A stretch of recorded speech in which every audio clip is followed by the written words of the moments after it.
this and very calmly said, oh, it's not a big deal.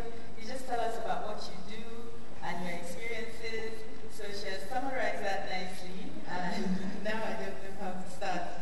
But maybe we can just fill in a few gaps in terms of my background and what qualifies me to be speaking here today. I indeed had the first part of my education in Nigeria, and then, like a lot of doctors do, I went abroad to look for more knowledge and experience, and just see. I was young and adventurous, and it was the next thing to do for me. I had a master's in Liverpool, and from that master's I was able to get registered to practice in the UK. I got my GMC registration through the master's. From then on, I started my higher training or my specialist training in pediatrics in the UK. And that took me around, for those of you that know how it works, it takes you around at cities, towns, and the rotations then were not as organized as they are now. Through that experience, I grew. It started out a bit bumpy. I recall my first job in Guildford. I had 2 portions within a space of 2 weeks when I started. And these were as a result of my own practices that I had come with, that I found a bit, I wasn't used to the ways they do things in the UK at that time, and I had to be cautioned. One of the first ones was about my speed. We all know that, yes, Nigerian medical professionals have got the skills that it takes, we have the knowledge, but we're not quite used to the high-tech environments that we practice in countries like the UK. So of course that was challenging for me as well. After my speed, then there was a portion about an incident I had on the neonatal unit where I simply touched the incubator, the whole machine that the baby and a premature baby was in. I touched it with my bare hands. I wasn't gloved. After those 2 portions, I did get another one, and I completed my training smoothly, thankfully. Because they really taught me, they had a real profound effect on me. There I was, I felt I was privileged in so many people from one particular population. Once here, they don't necessarily have to come home. We just have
through engagements with corporate organizations such as Amnesty International, and I'm sure many of you can think of other corporate organizations, you can actually make a difference, and you can contribute to the health sector within this country.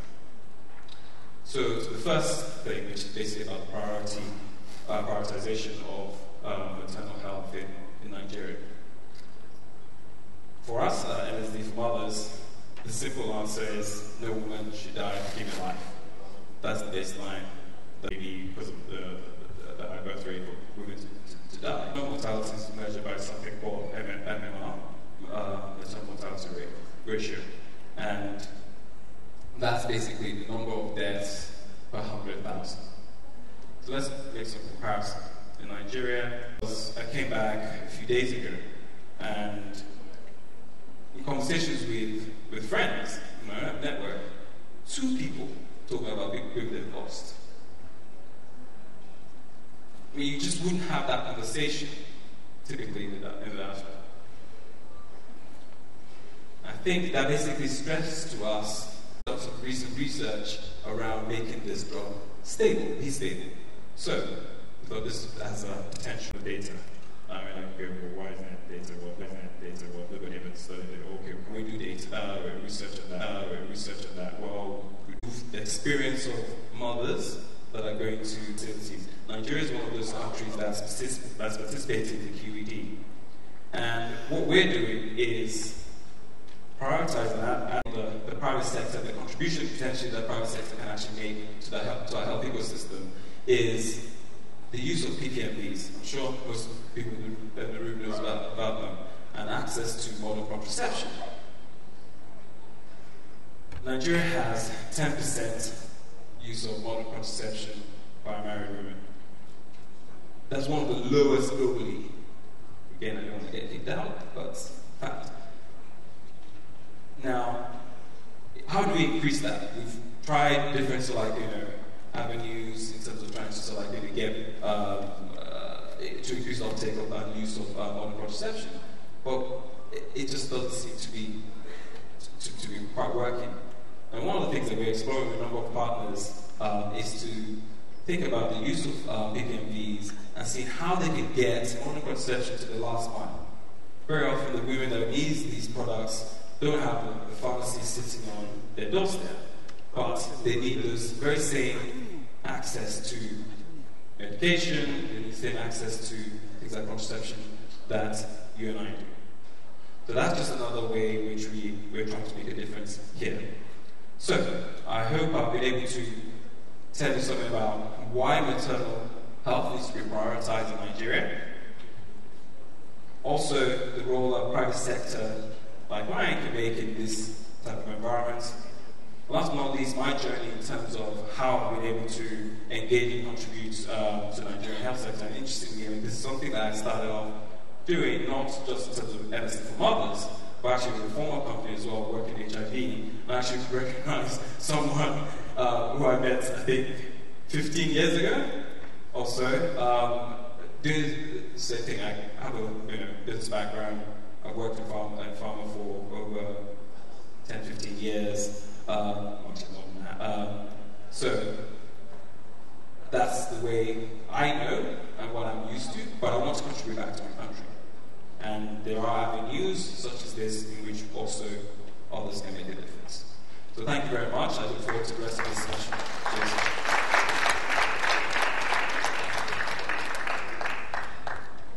Thank you, Mr. Temitayo Irobo. Thank you so much. And a round of applause for him. Right.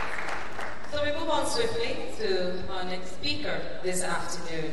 And he's Mr. Douglas Emeka Okor. He is a consultant neurosurgeon at Citadel Medicals and Diagnostics in Nigeria.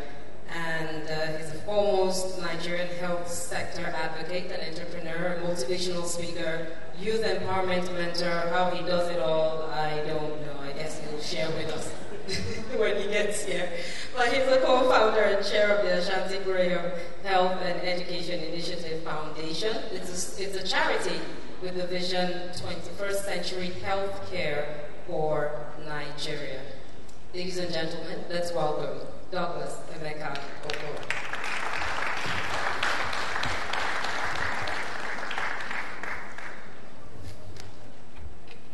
Thank you.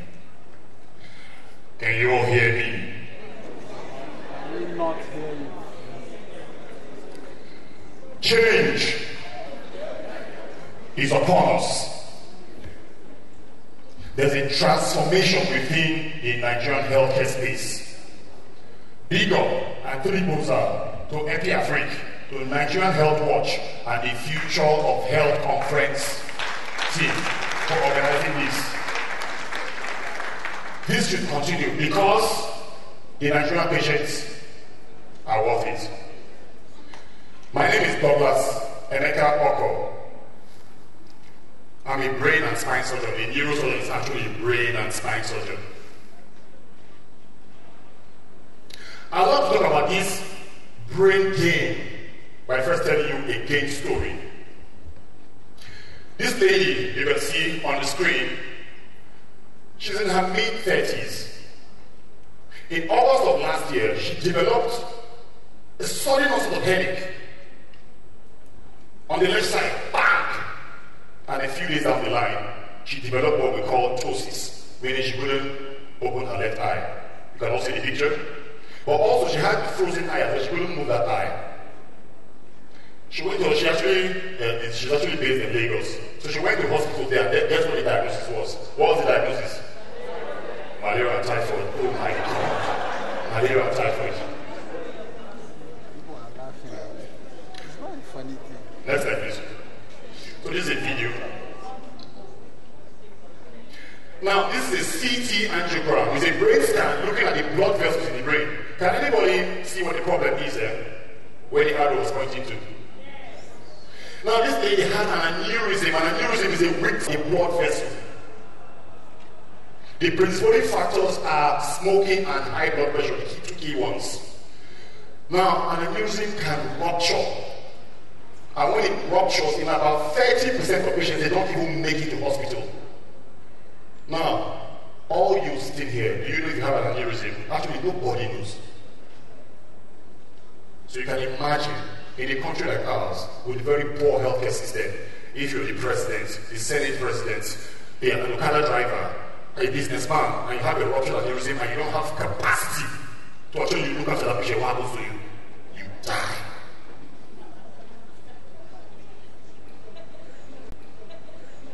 So basically, this lady came to me. Okay, that was his own story. Let me do that. Something that an institutional investor told me that I've been kind of spouting a lot, and they said that that it cost 3 times as much up to they are. You will get frustrated, and it may make you quit.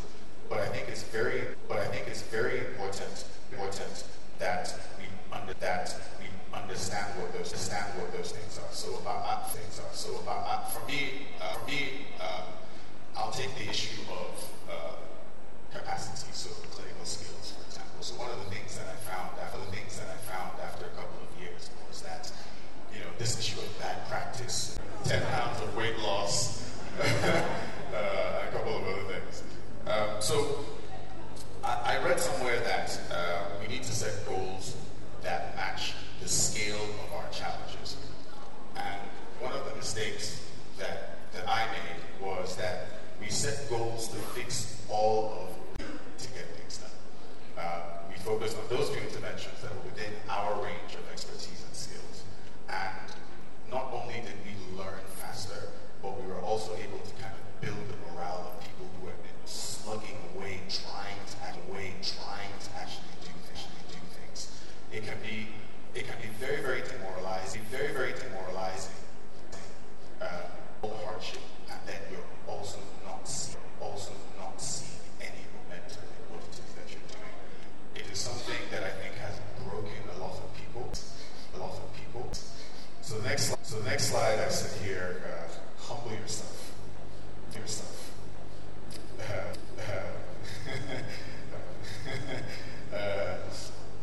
One of the worst things that I think that you can do if you're coming from the diaspora is to, and this is doctor, nurse, whatever, is to make assumptions about the state of affairs here. It doesn't mean that some of your assumptions are wrong, but services in one location. And we created a link with another secondary care facility that had resources, that had personnel, that had the right equipment that was there. We sorted what we could do, and then we sent what we couldn't do out. And what we saw almost immediate, over a period of time with these patients. So collaboration is important here. I think, so in terms of my learning and what I would say in terms of with collaboration is start. Next slide, please.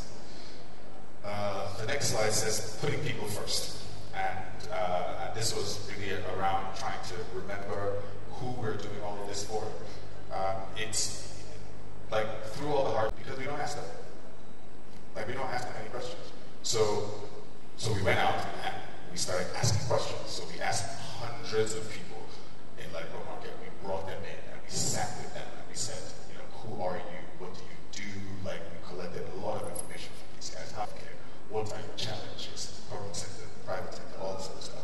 The information that we got validated some assumptions and data that everybody already knows, and some of it just gave us on delivering superior quality service, that tunnel vision leads you to now create something that, yes, it may be a fantastic service offering, but it has no bearing on the needs of the people that you're trying to actually, they describe it to you, and not make assumptions about what it is that they need.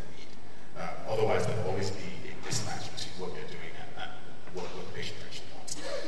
So, I mean, I can go on for a while in terms of things that I've learned, but I think I just wanted to wrap it up with a summary of some of all these things for people who are maybe thinking about coming back or who have just come back. And the first thing is, you know, come with an open mind. Take the time to find out what's happening on the ground. There is a lot happening on the ground across all parts of the healthcare value chain. There's an incredible amount of innovation. You know it, but that you also respect it. There are lots of like-minded people who are already here doing interesting things, and you can always work with them. And I think the results of the work that you do will speak for itself. Of the brain gain philosophy. Now he's undertaken medical missions to Ibadan, Shagamu, Abuja, Abeokuta to share knowledge and also to transfer the skills he knows. He was the chairman of the planning committee of the Presidential Initiative on Diaspora Engagement PRIDE program, designed to enlist Nigerian healthcare professionals in the diaspora to return to Nigeria for varying periods to help strengthen the health system, and he's currently a member of the Diaspora Professionals Healthcare Initiative. I do different things. But my story is different because you partly went to Dublin. I mean, you sponsored yourself to Dublin in 1985 to continue your postgraduate studies in obstetrics and gynecology. This was meant to be for 1 year, 1985. 33 years on, you are still away from the shores and land of Nigeria. Yes, you have risen low, you top it up.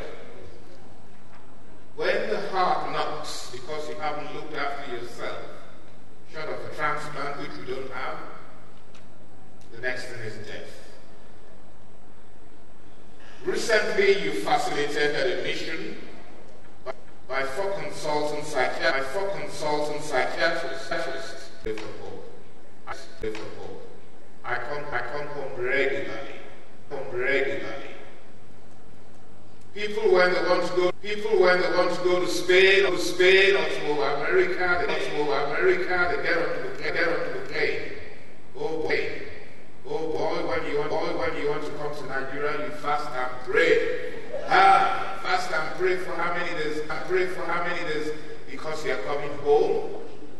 It's one of the things I talk about in the UK. But why do you need to fast and pray? You are going home. You are going to. And Rose Oko in the House of Representatives. So the senior special advisor to the President on Foreign Policy and Diaspora Matters initiated the PRIDE program, which the acronym is for the Presidential Initiative for Diaspora Engagement. They wanted diasporans to come back home, either for a week, a month, a year, or whatever. But along that same time, I was told to share the planning and implementation, show what can be achieved. Jimmy Coker.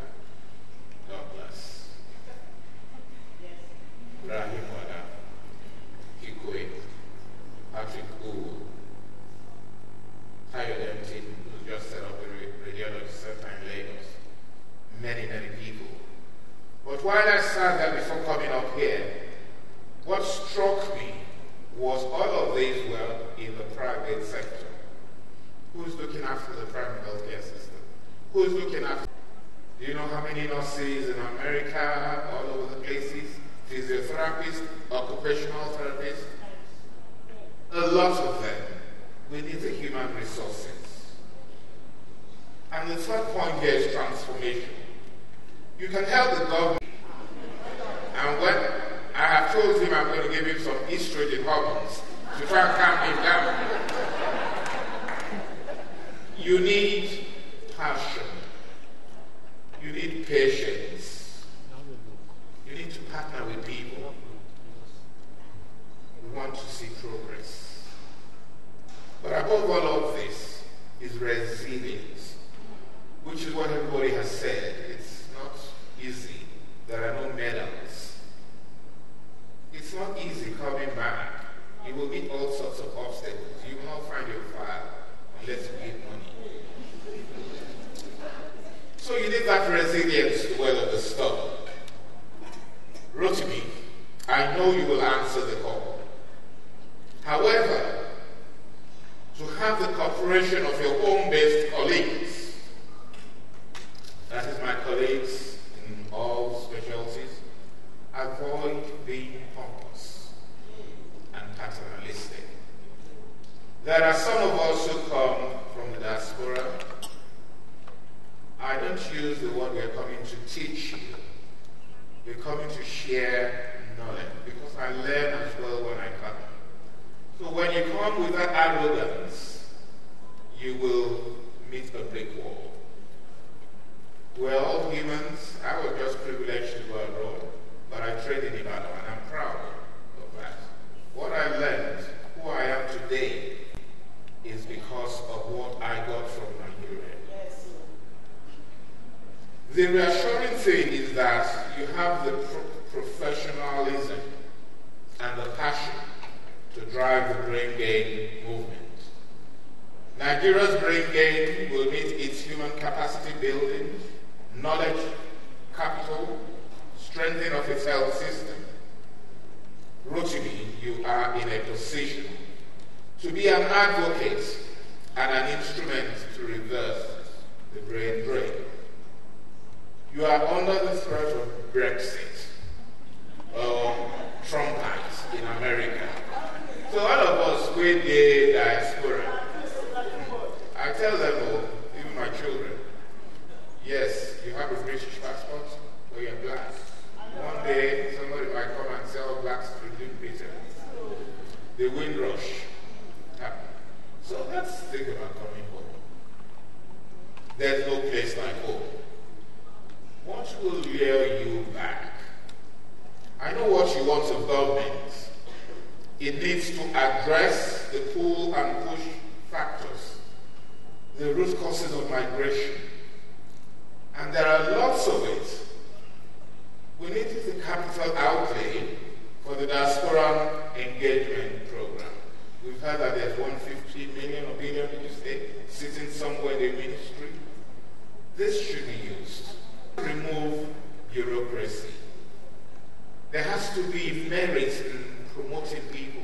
You have to reward excellence. Excellence. Good living standards. That's to happen. Rotimi, the brain gain will improve Nigeria's health sector. One thing people don't know is that when you're in good health, you're going to improve the socio-economic development of this nation. Did we meet the Millennium Development Goals? Perhaps only on those state governments met MDG 5. We've got the SDGs 2030. The case may be. Okay. Microphone, please.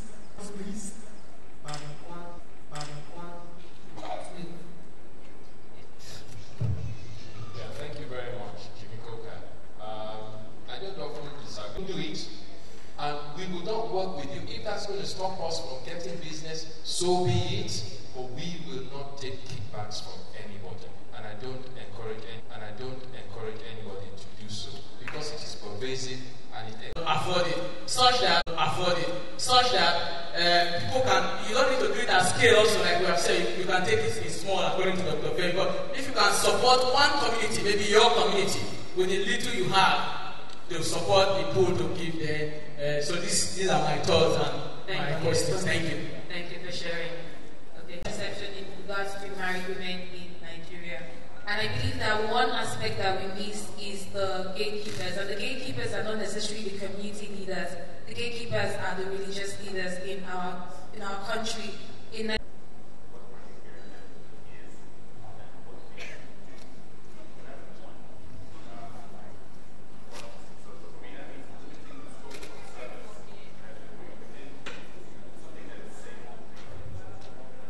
To something that is raised very nicely. So in terms of the issue around access to modern contraception, you're totally right. I think communication and having the right avenue to communicate is critical. But actually, it's a lot broader than that. In the first place, we have actually an issue in terms of supply of products in the first place and quality of products in the first place. So when communication, we need to go to those avenues and those places where we can reach both women and men. That's the other critical bit. Very often we speak to women, and also we also don't even think about the messages that we, most of the week in Nigeria, but we need to actually start thinking more strategically than just talking about. All right. Thank you so much. Don't think. It will. All right. My first response will be to the question of cancer prevention. And I will answer first as a person who has a medical background, business and finance background, and economics. Whilst there's a place for the kind of good things, what should the unit price be? The banks will even flock to you. Come and invest in one machine. Come and put up a primary care center where we will do pap smears. Please, that's the way I see it. It also addresses cultural issues. Let me run quickly to the lawyer. I like your question. Health Economics 101. But I'll come down from that and try to break it down in very little time. Why? In fact, Mr. Coker mentioned, to talk about health insurance, you need a couple of things. It must be mandatory. That's the first thing. The second thing is no. Thank you. All right, so we'll just get final comments. Just a minute. Okay. When Chika spoke earlier, she spoke about her sister and how they got to a facility that had no clue about someone who has a brain, the brain. But why did the facility keep the patients? Because they wanted to make money, isn't it? Now, Mr. Coker, you don't agree. You talked about the NDC and not favoring referral policies or referral conditions. It has nothing to do with the NDC. We're talking about organizations. Okay, the NDC represents doctors and individuals. I'm talking about organizations talking to each other and having some sort of MOUs. Because we're looking at things like integration, referral party. And he tries. Man comes up and says, if you still, you dip your hand. He was talking to a group of people he didn't know in a private dinner and said, if you took 200 million naira out of the pot of the NHIs, it's nothing. That's why we are where we are. So please, the political will. And elections are coming next day. Let's hold these people accountable. There are many young people in here. The future is yours. You have to agitate. If you don't agitate, you know why the government takes us for granted? They know we are not going to agitate. They know that you will go on strike for one day, then you go back home. That's what's happening. Look at what happened in Cairo. Doctors were involved in the square where they went on and on, protesting. We don't, because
share it with people you know. Use the hashtag, reflect on how you feel today, what you've done. And thank you for coming. And we welcome you any other time that we do on an annual basis. And we tackle the macro health issues that are important in Nigeria. I'll hand over to Ada, who will. Thank you, Vivian. I think Vivian has said most of what we and the team feel. If you notice in your packets, there is a directory of innovative health services that we put this together because we want to begin to build a database of the services in Nigeria that are being provided by diaspora and by others so that people can know what is happening. People can understand that there is indeed a brain gain, that there are people actually doing great work in Nigeria that you can have access to. You have the first edition in your pack.